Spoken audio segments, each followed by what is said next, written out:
So let's go to sensing, and under the class heading near the bottom, we want this class of myself. And then myself refers to the player, so we'll throw myself away. We want class of first instance by tag, which is from sensing under tagging, first instance by tag bullet. Okay. So the class bullet now refers to the actual bullet. Okay, back down the bottom here, we're creating a new instance of the bullet, and then we want to figure out which way the bullet should get shot. Should it go to the left or should it go to the right? So this is asking if the scale of the player is greater than 0. That means it's facing to the right.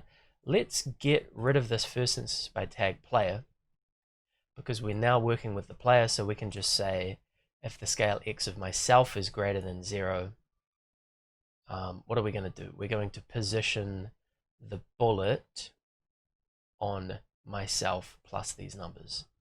So let's get rid of this velocity block here and that one there as well. We don't want the player to change its velocity. And in terms of positioning, we don't want to be positioning myself, so we can get rid of those myselves there. We want to be positioning the new instance of the bullet that we've made, and the new instance is actually saved as a variable, but it's a local variable. If we go to global and local, we can see local instance right here. Let's drag that out and put that in where myself was. A local variable doesn't retain its value when it's used in other blocks. So it's very specific to inside here.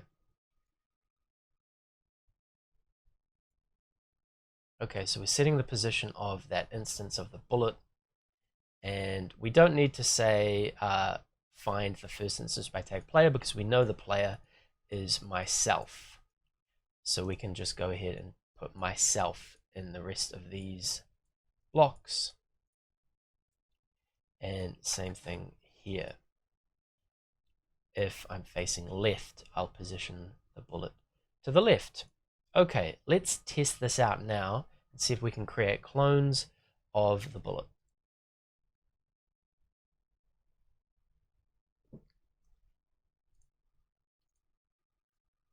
And if I press spacebar, no bullets. I can't see any bullets.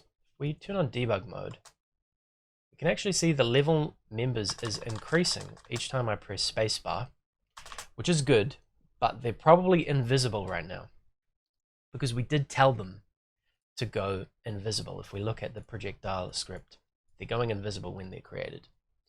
So what we need to do now is get the player down here.